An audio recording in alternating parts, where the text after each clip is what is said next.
আজকে তৃতীয় পর্ব একটা পরিকল্প বলবো। এর আগে আমার কাকাকে প্রশংসা না করলেই নয়।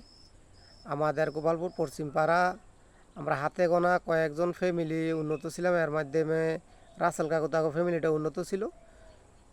আমাদের ফ্যামিলি উন্নতর পিছনে কারণ হচ্ছে আমার তিন কাকা বাহিরে ছিল।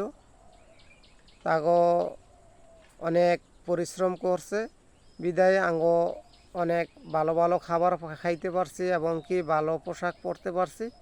তাগরে আমি শুক্রিয়া আদায় করি তাগো কাছে।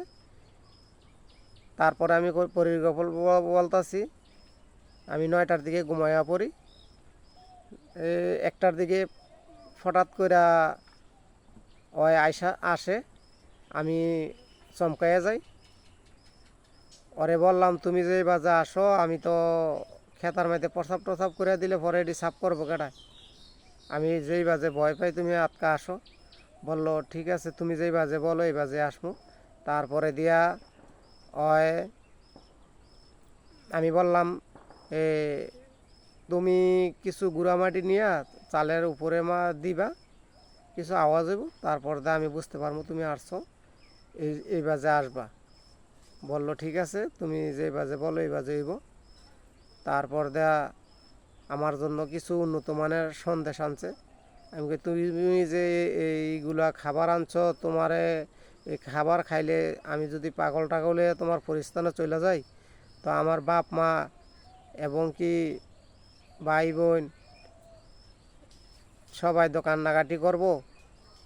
তুমি আমার কোনোদিন ক্ষতি করবো না, কথা দিতেই। বললো ঠিক আছে, কথা দেবো। আমি বললাম, তোমার মাথার মধ্যে হাত রেখে বলতাছি, তুমি আমার কথার অবাধ্য ছাড়া কোনো কাজই করবে না, আমার কোনো দিক নেওয়ার চেষ্টা করবে না। বললো ঠিক আছে। তারপর দিয়া আমি সন্দেশ খাইলাম, অনেক সুস্বাদু এবং কি অনেক জ্ঞান আসে সন্দেশের থেকে। আমি খাইলাম, আমার সাথে গল্প টল্প করতেছে।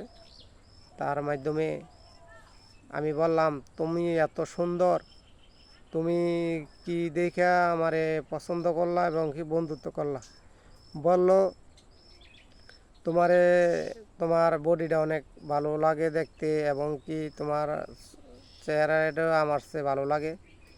তারপর তো মাসাল্লাহ দিলে আমি আমার কাকারা বালবালায় খাওয়াইছে এবং কি চেহারা বডি ভালো ছিল। আগে বয়স ছিল 15 বছর, ওর বয়স একটু বেশি ছিল, 18 বয়স ছিল। আমি তারপর গল্প করতে করতে ওই বলল, আচ্ছা তো ওই নিজে নিজে আমার গেঞ্জিটা খুললো। খোলার পরে ওই আমি কই, গেঞ্জি খুলো কা? কয়ে, তোমার বডিটার মধ্যে আমি আমার মাথাটা রাইখা আমি ঘুমাইতে চাই। তারপর আমি বললাম ঠিক আছে, সমস্যা নাই। এরপর ওর গালটা রাইখে আমার বডিটার মাধ্যমে ওই আমার চেহারাটা একটু হাতে ডললো এবং কি আমার বেওয়ারি একটু বাস করে দিল। মাথাটা অনেকক্ষণ ধরে টিপলো। আমি এটি এই আদর পাইয়া আমি ঘুমাইয়া পড়ি। আমার আর কিছু খেয়াল ছিল না, আমি ঘুমাইয়া যাই। প্রিয় গাইস, আমি আবার আরেক চতুর্থ পর্ব আমি আবার পরে বলবো।